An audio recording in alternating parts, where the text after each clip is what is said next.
Hi, this is Tracy Taylor with the Wasatch Taxpayers Association. We're doing the Heber City election interviews with the candidates, and if you'd like more information on Wasatch Taxpayers Association, go to wasatchtaxpayersassociation.com. We'll have these videos up there and more info. So today we have Heidi Franco. She is running for Heber City Mayor, and she's already been an incumbent Heber City Council person. So Heidi, introduce yourself and tell everybody a little bit more about yourself. All right. Hello, everyone. I'm Heidi Franco. I've been in our city since 2005 and been in the Valley since 1995, and we love it here. So my children, my family have been raised here. All my kids have graduated from high school here. Now they're finally out of the high school. But I've served you for 8 years on the City Council, and I really am honored and feel it was a great privilege to do this. And it's been a lot of work. A lot of effort. I've earned my gray hairs and my wrinkles by working on the City Council, but I still want to keep trying. I still really want to serve you as mayor. And tell us a little bit more about yourself. What do you do for a living? What other, things you do outside of City Council? Outside of government, not much. Actually, I'm a full-time faculty member at Western Governors University. It's the online university that Governor Leavitt developed almost 20 plus years ago. So I teach American government online there, as well as having taught at the U and BYU and UVU in the past. And so this is my job. Government is my job. I've studied it, I teach it, I've taught it to so many students I've lost count. And it's not just about theories, right? It's about the reality of what is working across the country and what has not worked, and how to avoid the scandals and how to avoid all the other troubles that so many other cities and states and the federal government keep running into because of poor decision making, right? They're not following good standards. And so I don't want our city to have those kinds of issues and to have those kinds of problems with the budget, with pensions, with environmental concerns, and on, right? We can make better decisions. We don't have to reinvent the wheel, and I know that my experience can help. My education and experience can help. I should say I have 12 kids. I am really blessed, and my husband and I have been married 36 years now, and those years go by fast, and we love it here. I can't live without Timpanogos. I really love that mountain. I was born on the other side of it and saw what happened on the Wasatch Front. And we wanted to raise our family in an area that had the rural quality, right? Peace. You feel grounded to nature. You feel that strength from the land. You don't want to be caught up in traffic gridlock all the time. You want to be able to know your neighbors and feel close to each other. So that's why we're here. So you've been a City Council person for 8 years. Why run for mayor? Why do you, at this point, think you need to be the mayor of Heber City? Well, in the City Council, I'm in the legislative branch, right? So I've been constantly trying to propose ordinances and bring up the issues and vote on development and all the city issues. As mayor, you don't get to vote unless there's a tie vote. But the mayor controls the executive branch, right? The administrative side of our city. And that means the mayor's working day to day with staff and help to make those behind the scenes decisions, or that emphasis that staff has that is completely different than what the City Council focuses on. The mayor also has the job to make sure that the money is spent correctly, right? And that the staff is doing their job day in and day out, help resolve personnel issues. But again, bringing that administrative side focus that I want to help with now. I want to be able to switch over and help on that administrative side and really focus to protect what we love here. And what do we love here? We love our rural quality of life. Okay, what does that mean? It doesn't just mean no traffic. It means we have air quality that we love. We have water quality that we love. That we have open space, parks, trails, that we preserve what we love here and why we're here, and not just let growth roll us over. Because believe me, We've had nothing but growth for 8 years, and a decade plus before that. We're the 5th fastest growing micropolitan in the whole country. We've been in that top 10 for, you know, right before the Olympics and all the way after that. I mean, we've grown so much, and I just have to say, that is what the city council deals with, is growth, growth, growth. And that's what staff deals with, growth, growth, growth. That's the only focus that we have right now in our city, is growth, growth, growth. But I just want to say, we're not the Wasatch Front. We don't have the size, we don't have the land. We don't have that like the Wasatch Front does. We have a limited space, and we know what we love in this valley with the Northfields and our agricultural heritage. So, Okay. there you go. I'll pause for that. Yes, let me ask some specifics. Okay. You talked about air quality. Yes. Let's talk about the airport. Okay. Are you for or against an expansion to a C2 airport? Okay, for the last 8 years, I've been against the expansion. I have voted against it whenever it has come up on occasion, and I've also voted to delay this airport master plan update, which is now proceeding, right? But again, I'm only one vote out of the 5 on the city council. So I've been against it, and the reason I'm against it is because in the past, any expansion meant our city had to condemn land into the town of Daniels. And I've always hated that. Those landowners didn't want it. They're not in our city. I am not going to use any authority of the FAA, if they would let us, or the authority of the city to condemn that land of unwilling sellers. So that was the #1 reason why I was against it. The other reason is that we all dislike hearing the planes go over us constantly, early, late, all times of the day, and I think we're all concerned about the amount of traffic that's there.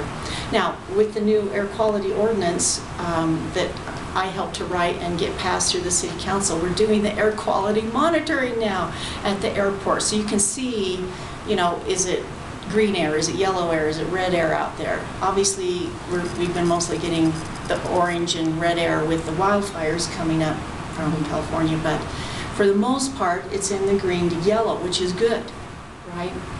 Anyway, that's Okay. on the airport. Well, as you know, another city council person came out recently and talked about how they believe that the FAA is going to be able to make this choice about the expansion, and it's really not going to be in the city council's hands. And I am asking the candidates, or the incumbents, I should say, whether it's city council or mayor, what has changed in the last year? Mm-hmm. Has the city signed anything? Has the city done anything that has caused the FAA to believe that they get to make this choice? Right, this is the first time that I've ever heard any council member or city staff member ever say that the choice would not be the city council's. Because in the past, it always has been. It always has been the city council choice. So now why has it changed? I don't know why. I'm not understanding that. I have talked specifically with city staff and said, has there been anything signed that the city council didn't know about? Because the city council has not signed anything, to my knowledge, to say we will upgrade to a C2. I've never seen that. Obviously, that would be huge news, and we would all know about it, but no. Right. Okay. We have signed in the past the grant assurances from the FAA that say we have to maintain what we have to their level, to their standards. B2 airport. Of a B2 airport, and that we can't have discrimination out there, and we have to follow, you know, these 25 pages of grant assurances for the entitlement money and the discretionary money that we get So out there. you don't believe there's been anything signed? Not to my knowledge. By the city council at least? Not to And you have not heard yet back really from staff whether anything behind the scenes had been done or signed or anything? Well, I just asked our city manager Okay. about that this week. Okay. And I said, has this happened? Has anything been signed? Is anything going to be signed? And? Right, that's going to take away the city council decision, and he's told me no. Okay. Okay, he told me no, but I said, I want everything in writing, documented from the FAA. I don't want something sliding through the door in the future that might go that direction. No, no, Sure. no, no, no, no. Everything needs to be done publicly and transparently, Okay. however this plays out. But I do have to say, it's easy to roll over and just let the FAA make decisions, because the FAA is literally threatening our city with trying to stop other federal grant monies that we might get for roads or something else. They are threatening us that way. They probably won't like me saying this, I'm sorry. But it is sad that it comes to that, to me. Well, and I've read this before. I'm not going to read the paragraph again because I've read it a couple times before in these interviews. But chapter 8, it says that the city the sponsor can decide not to expand. That's and it right. says that is our option. It is. So, it is. So how can but they let's change their move own on. rules? Let's move on to Fine. another thing. That's fine. The mayor, one of the biggest things the mayor does, as you said, is manage staff. Right. You kind of talked about that already. So I'm going to ask you the other big job that the mayor has, which is the chair of the Heber Light and Power Board. Yes, that's a big position. So I know you haven't been on this board in a while, but there's a couple decisions that have been made recently that I just want to get your opinion on, or one is the nuclear power plant that we invested in, but then backed out of. And I heard that it was about $300,000 that the ratepayers lost due to that investment and backing out of it. And so I just would like to know what do you think of that? What's your opinion of that? I've really never been in favor of nuclear power because of the 10,000-year radioactive waste, it takes for it to decline and become neutralized.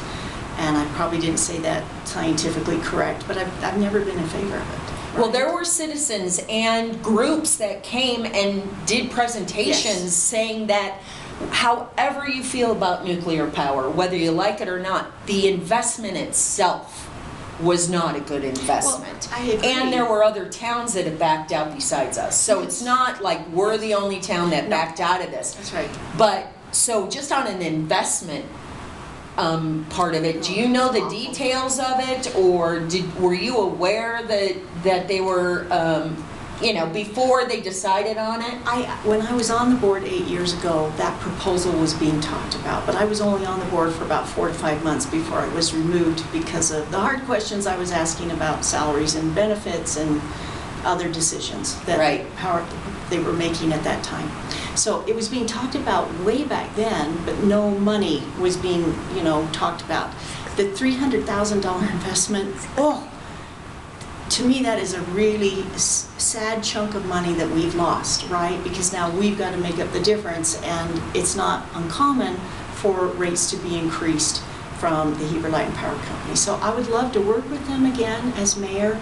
I would really like to help them follow the best practices, the best standards, not that they're not trying, but you can't just be spending $300,000 like that.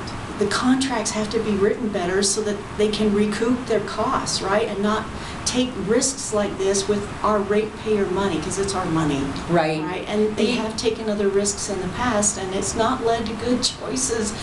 And so we need to know those kind of details. And just to finalize that, the Heber City Council does not get to approve anything that the Heber Light and Power Board approves. And we don't have really great communication. We don't have regular updates. I should be asking for those, but it's always growth pressure, and that keeps us so busy with literally hundreds and hundreds of pages to review just for that in the city. Because Heber City does own 75% of Heber Light and Power, so they are a major owner in it. Let me ask you another project that is being done right now is the new office building campus. They actually call it a campus of maybe an acre or two with storage facilities and other things that they need. But this building, the project right now is over $9 million. And I asked the mayor how many employees there are. She thought about 35 employees is what she quoted at, which is like $250,000 per employee that we're paying for this So again, my question is, you know, what are your thoughts about that? It sounds like they've approved it. Did you know about it from Heber City? No, I'm sorry, we haven't received any communication on that, and I should stay up on it more, and I'm obviously trying to do a lot of other things too that I feel are really important for our city. Right. So 9 million, when you think about it, right? We spent 5 million on the new public works building, and that's just been within the last couple of years. Now we know that construction costs have gone through the roof since then. Right. So I do wonder if this is the time to build, just given that. That's right? a good point. There's really, can we hope that construction prices, lumber prices would stabilize? Don't know at this point, but I don't know if this is the time to build even with low interest rates for the costs alone, right? Right. But, you know, if it were larger than the public works building, then okay. I mean, obviously, our public works building wanted 8 million to be able to store more equipment. Maybe that's where they're coming from. I don't know. I know they do have pricey equipment. You know, those trucks and such can be literally 100,000 plus or more. Okay. And it's sad, right? Right. So, but Okay. does everything need to be air conditioned and heated too for storage? I'm just saying 9 million seems really expensive to me right now, and then we'll all have to pay for it through our rates. So I would like to look at that issue and break down the budget, see the bidding process. Okay. That's where I'm at. Okay. The other thing too that a lot of citizens are concerned about is that resort corner on Highway 40 and River Road. I know we've gone round and round on that corner. My question to you is, at this point, being a city council person, you may just want to tell the folks how you feel about that corner. Sure. But also very quickly, I don't want you to go through the whole story because it's a couple years old just from the city standpoint. Not the whole thing. But, you know, that resort corner means a lot to people. Oh, it does. And they're concerned about it. So is there anything you want to tell the public how you feel about developing and keeping that corner in the city? Okay, I was quite surprised when in the city's envisioned 2050 plan that west side of the River Road intersection, all right, that southwest corner and the northwest corner was in our annexation policy plan, because none of the city council asked for it when that came out a few years ago. And so I didn't like it from the very beginning. I don't like the high densities in the Envision 2050 plan, but be that as it may. Two years ago, when the new city council members came on, I was able to get enough support to say, let's take it out. Why do we want to cross Highway 40? We should stay on the east side of Highway 40, not go into the west side. Okay, now why? Well, let's not get too Not detailed to about yet, it, okay. because, no, you know what I mean. There's so much of people why. feel pretty strongly about that Yeah. corner. Just explain So we what took happened two- and how you Okay. voted on it. So within this year, we've taken 2 verbal votes where it was 3-2 to take it out. But when we finally went through the process to amend the annexation policy plan with the public hearing and the final vote, then it flipped so that we were outvoted 3-2 the other way. So it's still in the Who policy changed area. their vote? Mr. Hartman Okay. changed from trying to take it out to leaving it in. And Okay. he felt that was Wayne justified. Hartman. Yes, he felt that was justified because it was a new developer saying they didn't want quite as much density, but that all remains to be seen with concept plans and preliminary plans and final plans. Okay. So it is still in the city at this point? Well, it still could be annexed into the city. It's just, If they apply to be Yeah, if they annexed, apply to they be have annexed. to apply at this point. Right, and Okay. there's a lot of pro and con on keep them in, take them out, but I have It's heard. very complicated. I have heard through the grapevine that that developer is still trying to work under the county agreement that they have for the next couple of decades on the densities and the uses that are there. So it's the county councils, it's in their lap still. But you tried to remove that we did. from our map. We did for many reasons. Okay, let's move on. The mayor brought up how she is concerned about Heber City residents paying too much taxes. That she feels that there's Heber City services and county services, so we're double paying. Right. Which I brought up the fact that our biggest cost probably is, and I did bring it up in a Yes. public meeting Yes. like a month ago or Yes. a couple weeks ago, which was, would you consider doing a study on whether we could consolidate the sheriff's department and the Heber City Police Department? Because that is your biggest cost It is. between It's part of the budget. and the employees and the benefits and everything that entails to have a separate Heber City Police Department.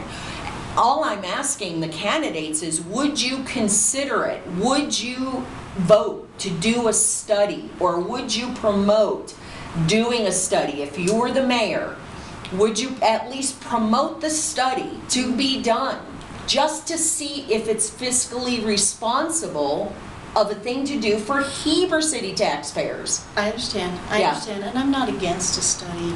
It's just, let me give you an example that's just happened in our state government, where they had 3 separate internal service funds, their Department of Technology Services, their administrative services, and I think some other financial area in government, and they decided to combine them into one to find those cost savings, right? Which is what you're looking for.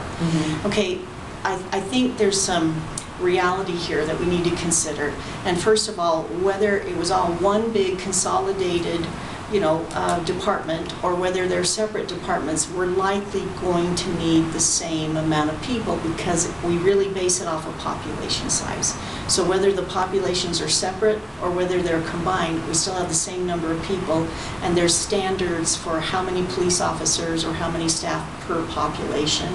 So we wouldn't likely save much on jobs or benefits. I'm not asking you, or even office space. I hate to interrupt. Okay. I'm just saying that, I'm not asking you how this is all going to play out. I'm just saying, would you at least do a study on it? And I'm not against And a would you study. at least promote analyzing it, whether it's, best for the taxpayers of Sure. Heber City to do Sure. it? That's all I'm asking you at Sure. this point. Sure, and Okay. we do have a duplicate court system, right? With our justice court and then the county's district courts. And I really had to think that through when we approved the public safety building, Right. for our city. Not just because the old central school had mold growing and was, definitely needed to change. But I really don't know how much cost savings there will be. Because Okay. they want more officers, right? Both the county and the city say we need more officers, and they do hire. But the county needs more buildings, they need better buildings, they've had older buildings, Yes. and so And they we've add got on. this brand new building in the city I'm just saying, as Okay. I said, I don't want to analyze the situation. Right. I'm asking just to do the study, so let's move on. Okay, well, we did. Because Okay. we're running out of Okay, time, there's and more we details. need to move on. Sure. Okay, sorry, I hate to do this to No you. worries. But, there was, please explain to the folks, about the Coyote Springs Park Okay. that you felt was necessary in that development. I have heard from residents in the area that they were not happy about the extra density that was allowed to that developer because of this park that he felt that land was being taken from him possibly, so he wanted more density. Can you explain Sure. in 2 minutes? Oh, boy. Okay, here we go. Okay, Everybody, thank put you. on your- I hate to be that way, but we're running out of time. I understand. Okay, And there's so many details that and we that can't people get are into analyzing. all of it. And it's always in the details that make a difference. So here's as fast as I can make it. When that annexation came to the city, I said we have to protect that spring. It's not your water rights developer, it's other people's water rights. It's a year-round natural spring, we've got to protect it. But here's the problem. Our city code doesn't even require a wetlands delineation around that spring to see where you could or couldn't build. And so the developer came in at that annexation and said, I want to build on the top side of that spring and on the bottom side of the spring homes with probably basements right there next to this year-round running spring. And I said, no, this is ridiculous. So how big was the park Well, Would there it wasn't that- any park at that point. No, I know, but I'm trying to get to Okay, the I'll actual, skip how to the big end. was the park? I'll skip to the end. So Park, and how much so- density did he end up getting? if I'd been able to get a majority vote on the council, we would have had the park negotiated in the annexation process when we can negotiate for those things. And the density would have been set, and we would have had the park. If we had city codes and park standards that we need, which we still don't have, all Okay. right? We still don't have. But instead, the city council said, hey, we'll let the developer do what he wants.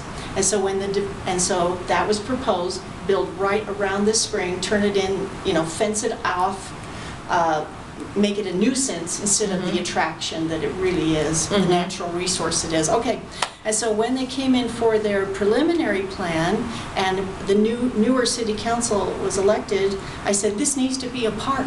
Look at this. We could have a park here. We could have a trail over the bridge. We could go to the Cove Park. Then we could go up to the Coyote Springs Park. We could have this triple crown of parks that would be a wonderful amenity for this area and for the city. And finally they said, oh, we like that idea.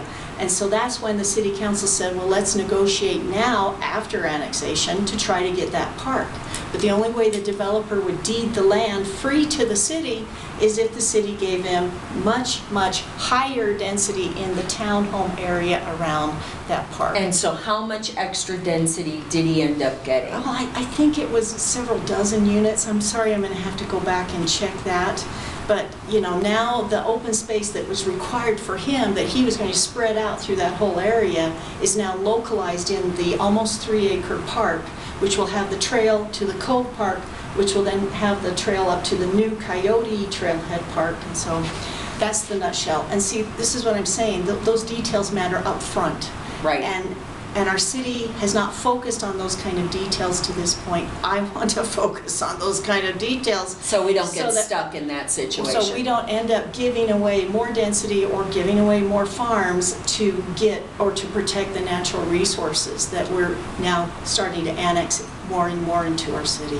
Well, thanks. I'm sorry we're Okay. about out of time, but please tell the people why they should vote for you and then how to contact you. Well, thank you, everyone. My website is francoformayor.vote. So remember to vote. The ballots are coming out the week of October 11th, and they have to be mailed back in by the Monday, November 1st, to be counted. You can't mail them on Tuesday, the November 2nd.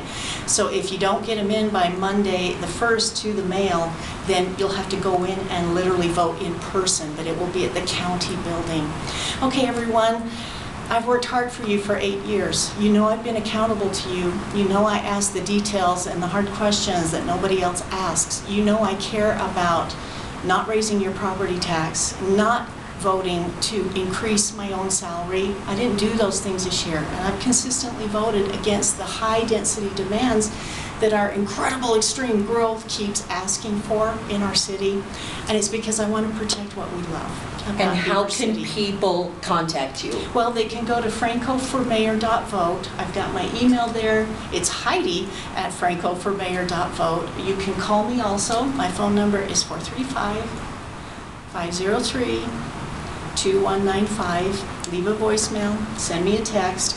I really want to know what you care about, but I do think the reason we're here in Heber is because we care about this area. We care about our natural resources. We want to preserve what we love here. Okay, thanks so much, and thanks for watching, and we'll be back with another interview soon. Thanks. Thank you.